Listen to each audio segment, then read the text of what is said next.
우리가 함께 봉독한 말씀을 통해서 하나님께서 저와 여러분에게 은혜 주시길 원합니다.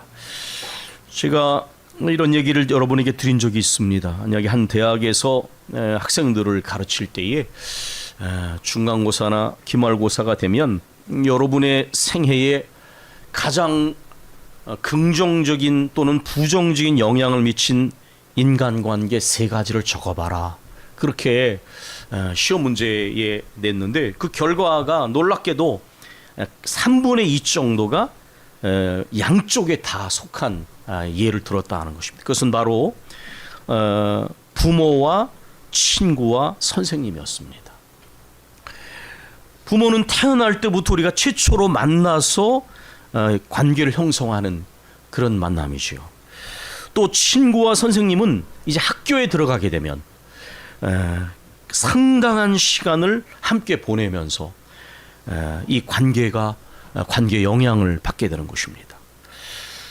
청소년 시절이 되면 요즘에는 좀 그런 것들이 당겨졌지만 아이들이 초등학교 고학년 늦어도 중학교에 들어가면 또래 정체성이 생깁니다. 이걸 사회적 정체성이라고 그러는데 그래서 아이들이 이제 그 정도 시기가 되면 부모하고 뭔가 잘 안 하죠. 왜 그러냐면 가족 관계에서 사회적 정체성으로 정체성이 발전이 되고 또 그때가 되면 이제 논리적 의식이 조금씩 생겨날 때예요. 그래서 엉뚱한 질문을 하지만 사실은 그 논리성이 발전하기 때문에 그런 질문을 하는 거를 우리가 잘 모르는 것이죠.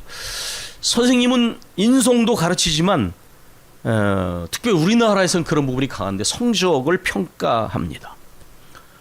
그런 평가적인 관계에 서다 보니까 선생님의 말 한마디 태도 하나가 아이들에게 굉장히 영향을 준다는 거예요. 말 한마디에 상처를 받고 공부에 대한 의욕을 잊어버리기도 하고 그리고 또 말 한마디에 격려를 받아서 열심히 자기에게 주어진 공부도 하고 또 삶이 달라진 그런 일들을 아주 많은 사례를 통해서 듣게 됩니다.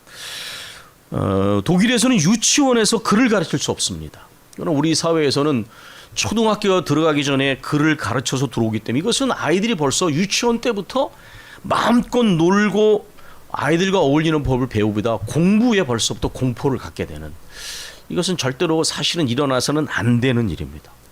초등학교에 들어가서 배워도 절대로 늦지 않습니다. 어쨌든 이 3가지 관계 속에서 여러분 느끼실 겁니다. 적어도 대학교에 입학을 해서 다니는 친구들의 경우에 이 가깝고 가장 시간을 많이 보내는 관계가 긍정적인 영향도 주고 상처와 부정적 영향도 많이 준다는 거예요. 제가 4가지 학교에 대해서도 말씀을 드렸습니다. 이 4가지 학교는 모두가 각자의 고유한 역할이 있기 때문에 이게 균형이 맞춰지지 않으면 개인과 공동체가 건강하기 어렵습니다. 짐작하신 것처럼 첫 번째로는 가정이고 두 번째로는 우리가 학교라고 부르는 그런 과정이고 세 번째로는 일생 동안 지속되는 사회, 문화라는 학교이며 우리가 속한 영적인 학교, 종교, 공동체 이 4가지 학교가 고유한 역할들이 다 있고 그 역할을 잘 감당해줘야 개인과 공동체가 건강하게 됩니다. 가정이 가장 건강한 역할은 뭐냐? 정서적 안정성입니다. 우리 지난번에 우리 최민혜 선생님이 와서 우리 청년부 수련회 때도 이야기해 줬습니다. 아이들이 정서적으로 안정되지 않으면 학교에 와서 부모가 원하는 대로 공부와 음악, 미술 이런 거에 집중할 수 없다는 거야. 예를 들면 부모가 날마다 다투잖아요. 그러면 아이들이 정서적으로 불안정해진다는 거야.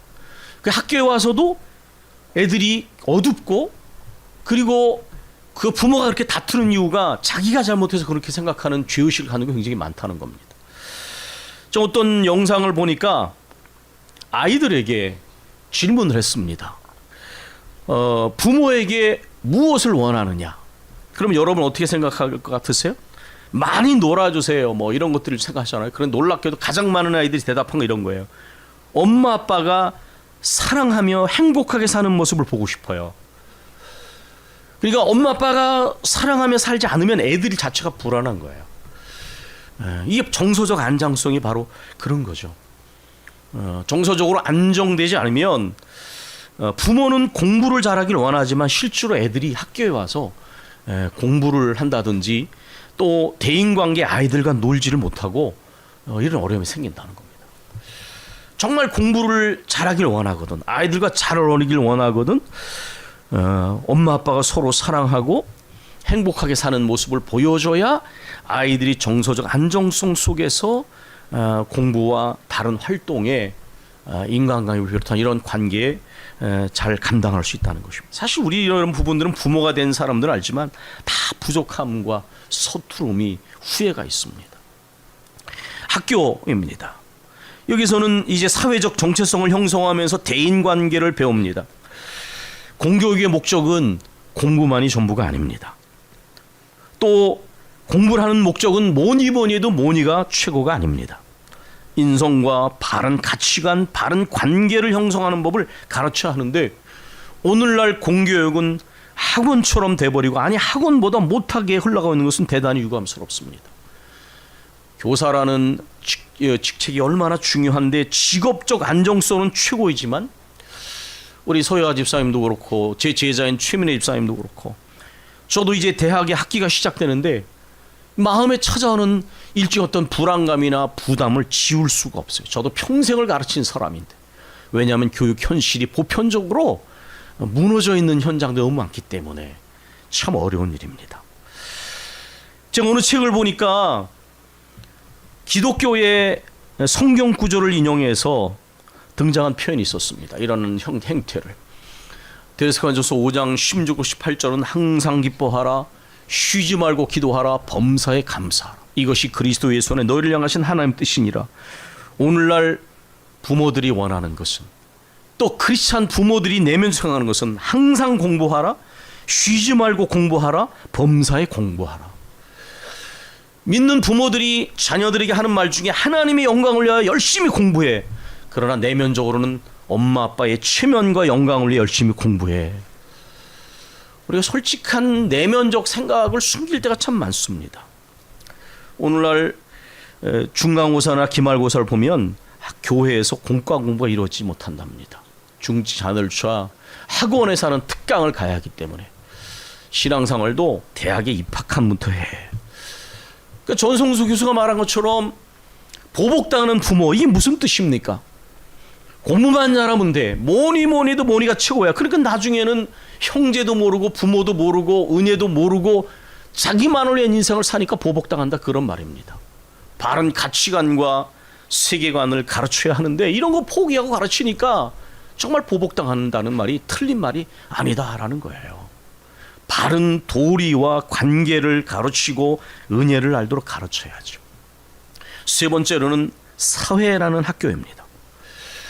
개인은 물고기이고 사회는 물과 같습니다. 물이 병들면 그 안에 있는 물고기가 건강하기가 어렵습니다. 왜냐하면 물고기는 그 안에서 숨을 쉬고 살아가기 때문입니다. 사회와 또는 문화가 건강해야 합니다. 이 안에 가치가 숨어 있고 이 가치는 일상의 모습 속에서 표현됩니다. 도정일 교수가 표현한 것처럼 한 사회를 떠받치는 건강한 가치, 교과서가 그 사회 안에 자리를 잡아야 합니다. 우리는 앞선 세대의 모습을 후세대들이 보고 영향을 받는다는 걸 알고 있습니다. 앞선 세대가 병들면 후세대들도 병들게 됩니다. 우리 사회 어떤 오피니언 리더가 어른들이 하는 이야기 듣지 마라, 이것은 저는 선동이라고 생각합니다. 이건 신중하지 못한 말이에요. 들어야 할 이야기와 듣지 말아야 할 이야기를 구분해라, 이 정도는 양호합니다. 그러나 어떻게 자신을 낳아주고 길러준 부모의 말도 듣지 말고 선생님의 말도 듣지 말고 그러면 어떻게 사회가 서고 가정이 서겠어요? 이거는 상당히 선동적인 말이다. 저는 그렇게 생각합니다. 성인들도 일상 속에서 서로 영향을 주고받습니다. 의식과 무의식 속에 지속적으로 영향을 줍니다. 사회는 일생 동안 지속되는 학교입니다. 어느 책에 보니까 윤리가 아니라 문화가 목표다. 이건 굉장히 깊은 말입니다. 가랑비에 옷 젖듯 여러분께서 이 우리 사회 속에 살아가면서 여러분들은 영향을 주고받게 돼요. 그래서 이 사회가 문화가 건강한 것이 굉장히 중요한 거예요. 저는 목사로서 무슨 사회 개혁가 이런 의미보다 이 사회 속에 살아가면서 신앙인도 영향을 받아요. 제 경험으로는 90%는 그 사회의 의식 수준을 넘어서지 못합니다. 에른스트 헬치라는 신학자는 종교적인 것이 사회적인 것에 영향을 주고 또 줘야 할 뿐 아니라 빛과 소금이라는 구절처럼 거꾸로 사회적인 것이 종교적인 것에 영향을 줍니다.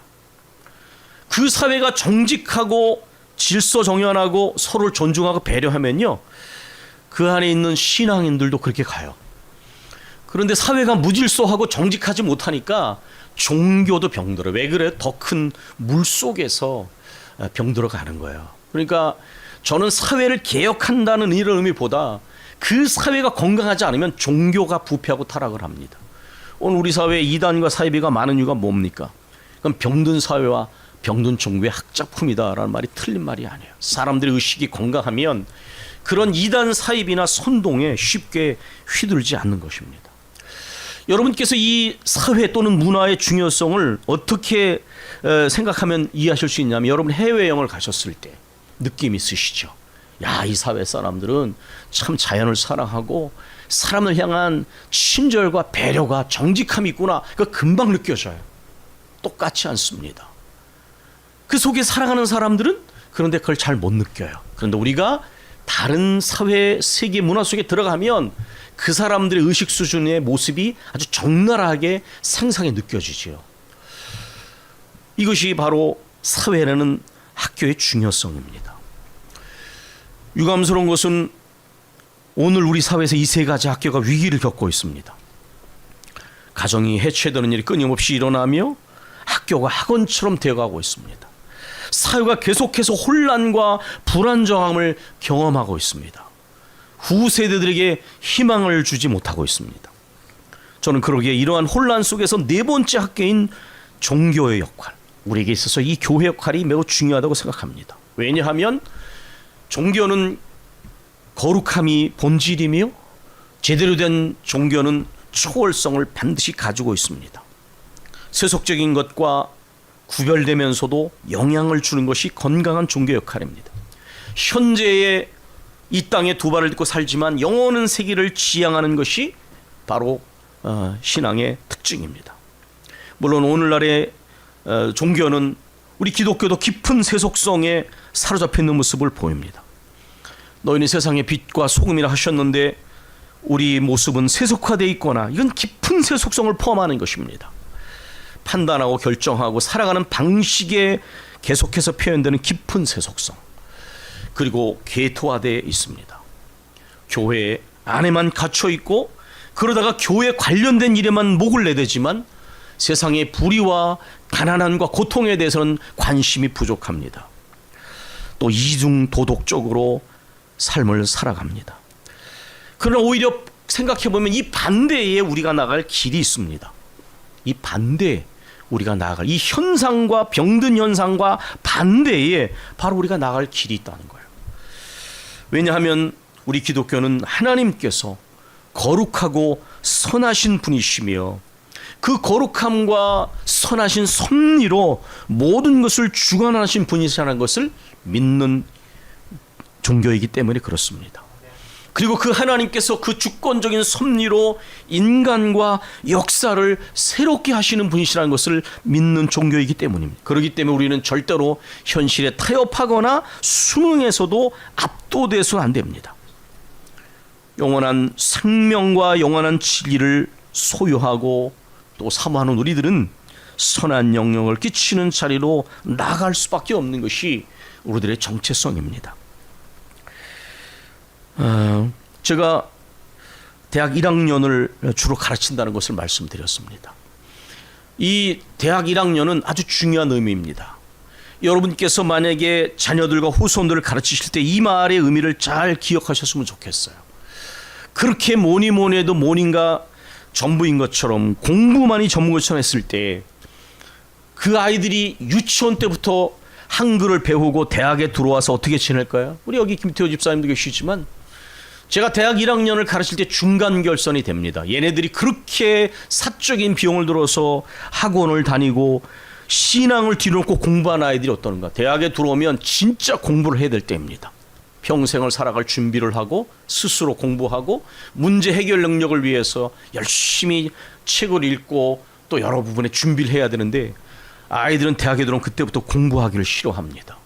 공부가 뭔지 훈련이 돼 있지 않은, 전혀 책을 읽을 준비와 왜 공부해야 되는 목적조차 알지 못하는 아이들, 하루 종일 핸드폰을 들여다보고 있는 아이들, 이건 굉장히 역설입니다. 공부는 스스로 해야 되는데 왜 공부해야 되는지 알지 못하니까 공부하기 싫은 거예요. 그러나 저는 여기서 10년 후를 봅니다. 왜 10년 후가 되면, 아니 또 하나, 어렸을 때부터 20년을 신앙생활을 했습니다. 그런데 신앙의 기초가 안 된 일이 너무 많아요. 그런데 제가 10년을 내다본다는 것은 이런 것입니다. 10년 후가 지나면 이 아이들이 교회에서 죄지게 됩니다. 우리 청년들처럼. 10년 후가 지나면 이 아이들이 사회의 주역이 됩니다. 민주주의를 세워나가야 하고 건강한 사회를 이끌어 나가야 하는 그런 주역이 되기 시작해요. 그래서 저는 사명감을 가지고 있습니다. 이때의 신앙을 회복시키고 확립해야 된다. 바른 가치관을 세워야 된다. 그래야 교회가 하나님 나라를 위한 공적인 기관이 되고 사회가 건강한 사회가 된다. 그렇기 때문에 저는 한 학기를 가르치지만 늘 기도하며 갑니다. 힘이 들고 때로는 지칠 때도 있고 낙심이 심지어 될 때도 있지만 전능하신 하나님이 주님이 그것을 믿고 가는 것입니다. 오히려 하나님께서는 역사 위기 때마다 하나님의 사람들을 세우셔서 하나님의 역사를 이루신다는 것을 저는 분명히 믿습니다. 오늘 본문은 그것을 분명히 우리에게 언급하고 있습니다. 여러분, 이 시대적 배경을 아실 것입니다. 이스라엘이 나라가 망하고 절대로 일어날 수 없다고 생각하는 일들이 일어나며 성전이 파괴되고 수많은 하나님의 백성들이 비참한 죽임을 당하고 강대국의 포로로 끌려갔습니다. 절대로 일어날 수 없다. 이게 가장 위험한 생각이에요. 영적인 안일함과 완고함과 불순종은 반드시 나쁜 파국, 디스카타스트로피, 나쁜 파국을 낳습니다. 이건 성경이 분명히 증명하는 거예요. 하나님께 회개할 기회를 잃어버리고 끊임없는 완고함에 가면 비통과 탄식과 절망의 나쁜 파국을 맞습니다. 만약에 이런 것으로 끝이라면 우리 인간 세계에는 심지어 교회도 소망이 없어요. 이들은 살아서는 절대로 고향 땅을 밟을 수 없으려는 절망에 떨어졌습니다. 디스카타스트로피. 그런데 하나님께서는 에스겔 37장의 말씀처럼 언제나 여기서부터 새로운 출발을 이루시는 분이세요. 이제까지 인간의 소망이 완전한 절망으로 바뀌어졌다면 이제부터는 출처가, 그 근원이 하나님께로부터 오는 도래적 희망, 이것이 정말 모든 사람들의 마음의 사모함이 대상, 갈망의 대상이 될 때입니다. 하나님께서는 이제 역사를 시작하십니다. 이미 하나님은 계획이 있으셨습니다. 70년의 시간이 차면 내가 너희를 돌려보내리라. 하나님은 선하신 계획도로 이끄십니다. 여러분이 성경을 제대로 보시면 그 출처와 기원이 어떤 것인지, 우리 삶과 역사의 주관자는 인간이 아니라 하나님이시라는 것을, 이 하나님 주도성을 분명하게 깨닫게 될 것입니다. 치유하시고 회복시키시고 부흥시키는 역사. 이 하나님께서는 절망에 빠져있는 그들을 내가 너희 고향 땅으로 돌려보내리라 하셨습니다. 하나님은 정확한 분이신데요, 순서를 보면 압니다. 하나님을 향한 예배가 붕괴됐을 때, 이것은 은혜를 망각했을 때 일어나는 일입니다. 여러분, 예배를 중요하게 생각하셔야 되는데 형식적이고 습관적인, 심지어 위선적이고 타락한 예배를 드리고 있다는 것은 이미 신앙이 병든 것이고 신앙 공동체가 무너졌다는 것이에요. 그것은 완벽한 불순종에 접어들었다는 표시입니다. 그러면 하나님의 심판이 이루어지고 그 심판 결과 가운데 비참한 파국을 맞게 됩니다. 그러나 하나님께서는 거기서 멈추지 않으십니다. 항상 하나님은 그때 하나님의 일을 여전히 전개하고 계셨고 이제 새 일을 행하십니다. 그리고 그러한 일들을 위해 사람을 준비시키시고 부르십니다. 에스라 8장 21절 22절에 나중에 이 에스라가 하나님의 선하심을 인하여 찬양하는 그런 대목이 나오는데, 거기 보면 하나님께서 아닥사스다 왕을 움직이시고 고레스 왕을 움직이신 것에 대한 고백이 있습니다. 이방인도 하나님이 마음을 감동시키셔서, 역사의 주관자 하나님이 감동시키셔서 성전을 재건하도록, 그리고 포로들을 돌려보내도록 이렇게 감동하신다는 거예요. 그래서 성전 재건이 총독인 스룹바벨과 대제사장 여호수아 예수아의 손에 의해서 이루어졌습니다. 그러나 항상 그렇듯이 보여지는 건물이 세워지는 것이 끝이 아닙니다. 이제 건물이 완성되었으니 괜찮아, 그럼 또 무너집니다. 역사는 분명하게 증명해요. 한국 교회에서도 대형 교회 건물이 세워졌으니까 튼튼해 착각하는 것입니다. 영적 성전이 무너지면 건물은 콘크리트 더미에 불과합니다. 하나님은 이 순서, 이걸 정확히 아시고 위험한 걸 아셨어요. 그래서 그 다음에 에스라를 보내십니다. 말씀이 회복되어야 됩니다. 영적 성전을 세워야 합니다. 마음의 성전, 공동체적 성전을 세우는 일이 일어나지 않으면 저 재건된 성전은 또 무너질 겁니다. 2일 후에, 이것은 57년 후에 이런 말입니다. 아닥사스다 왕 7년 BC 458년 정도입니다. 하나님께서는 2일 후에, 이것은 바로 성전 재건 이후에 이런 말입니다. 이번에 학사 에스라를 준비시켰습니다. 그는 제사장이었고 그리고 학사였습니다. 학사라는 것은 서기관을 명칭 부르는 호칭인데, 이 학사 에스라는 모든 예수님 당시 서기관들이 학사 에스라를 본으로 삼았지만 다른 사람이었습니다. 왜냐하면 예수님 비판하셨던 동안 모든 서기관들은 이중적이 위선적이었지만 학사 에스라는 달랐습니다. 하나님의 말씀에 능통했을 뿐만 아니라 이렇게 말합니다. 학사 에스라가 여호와의 말씀을 연구하여 준행하며 가르치기로 결심하였더라. 그러니까 정확한 순서는, 성전을 재건했지만 이것은 아주 기본에 불과합니다. 하나님의 말씀, 또 만민이 기도하는 집으로서의 성전이 거룩하게 세워지려면 반드시 말씀과 기도가 병행돼야 합니다. 그리고 여러분이 느헤미야에서 하시는 것처럼 하나님이 성벽을 재건하게 하셨습니다. 여호와께서 집을 세우시 아니하시면 세우는 자의 수고가 헛되고, 여호와께서 성을 지키지 아니하시면 파수꾼의 꾀였음이 헛되도다. 여기서 집은 가정을 말하는 것이고 성은 국가를 상징하는 것이라고 말하기도 합니다. 여호와께서 우리 집을 세우지 아니하시면 이렇게 말했습니다. 너희가 아침에 일찍 일어나 늦게 누우며, 이것은 부지런함과 성실함의 상징입니다. 저는 분명히 믿습니다. 여러분이 인간적 성실성과 부지런함을 산다고 생각하시면 여러분 신앙생활 잘못하는 겁니다. 우리가 낙심하는 이유는 성실하고 누구보다 부지런히 살았는데 그 노력이 수포로 돌아가는 경험이에요. 그래서 빨리 깨달아야죠. 이제부터는 하나님이 우리 집을 세운다는 것을 믿고 부지런하고 그 안에 성실하십시오. 인간적인 부지런한 성실함은 충분하지 않은 세상입니다. 하나님이 성을 지키셔야 합니다. 아무리 철통 같은 경비를 해도 빈틈이 있을 때에 하나님이 지켜주셔야만 하는 것이죠. 이제 말씀을 정리해 가겠습니다. 오늘 교회학교 헌신 예배를 드리는데, 우리 2025년도에 우리 교회학교 선생님들에 대한 기도 제목은 분명합니다. 우리 백장로님께서 인용하시면서 기도해 주시는데, 복음에 대한 확신을 가진 교사, 영혼을 뜨겁게 사랑하는 교사, 말씀을 잘 가르치는 교사, 무릎으로 사명을 감당하는 교사가 되게 하옵소서. 학사 에스라의 모습 속에 잘 나와 있다고 생각합니다. 이는 하나님 말씀을 연구하여 준행하며 가르치기로 결심했더라. 말씀을 연구하면서 준행한다는 것은 자신이 영혼을 사랑하는 거예요. 왜냐하면 남에게 전하고 버림당하는 사역자들이 많지 않습니까? 그 다음에 다른 사람들의 영혼을 사랑하는 사람입니다.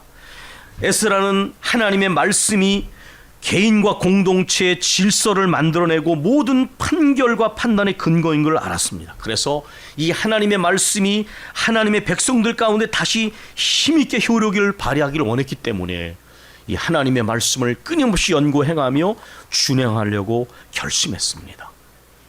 그리고 그가 보면 얼마나 하나님 앞에 이 일을 위하여 때로는 금식하며 간절히 기도했는지 모릅니다. 우리는 이렇게 기도하고 있습니다. 우리 가정과 교회가 하나님 나라 민족을 위한 어떤 일꾼들을 키우는 양성소가 되게 해주소서. 에스라는 이름은 아사랴라는 말의 준말인데 하나님이 도우셨다는 말입니다. 이 모든 거룩한 사명을 감당할 때에 여러분께서 오늘 구절에 그런데 하나님의 선한 손에 도우심을 힘입어 이렇게 나오잖아요. 이거는 당시 에스라 당시에 경건한 유대인들이 하나님의 은혜로운 섭리의 손길을 표현하는 말이었어요. 하나님의 선한 손에 도우심을 힘입어 하나님의 은혜로운 섭리의 손길을 표현할 때 쓴 표현이었어요. 그래서 이 에스라가 이렇게 돌아올 때에 간절히 기도하면서 하나님의 도우심을 구하고 또 회개하며 금식하며 기도하면서 이렇게 나가는 걸 봅니다. 오늘 교사원 신입을 드리면서 우리는 네 번째 학교에 주목을 하고자 합니다. 개인과 공동체의 바른 가치관과 세계관과 질서를 만들어내는 이 교회학교 사명은 세 가지 학교가 붕괴되고 심히 왜곡되고 흔들리고 있는 세상에서 아주 중요합니다. 아무리 교회조차 변질되고 타락해도 우리가 절망할 수 없는 이유는 개인과 공동체 역사를 주관하시는 전능하신 하나님이 주권자이시기 때문에 그 하나님께서 역사를 이루시고 사람을 세우셔서 준비시키시고 때가 됐을 때 부르셔서 상하시기 때문에 우리 선생님들은 바로 그렇게 하나님 나라를 세우는 일 위하여 여러분의 부름을 받았습니다. 그러므로 에스라처럼 하나님의 선하신 섭리를 의지하면서 참으로 말씀에 사로잡히고 기도에 무릎을 꿇어서 복음에는 확신을 가지고 영혼을 사랑하며 잘 가르치며 범사에 또한 하나님 앞에서 무릎을 꿇어 이 사명을 감당하는 그런 교사가 되기를 원하고 또 저도 매일같이 기도해 왔습니다. 하나님의 선하신 역사를 위하여 우리를 준비시킬 때 잘 준비된 교사가 되시고 하나님의 역사를 이루시는 영적인 교사가 되시기를 주님의 이름으로 간구합니다. 우리 기도하겠습니다.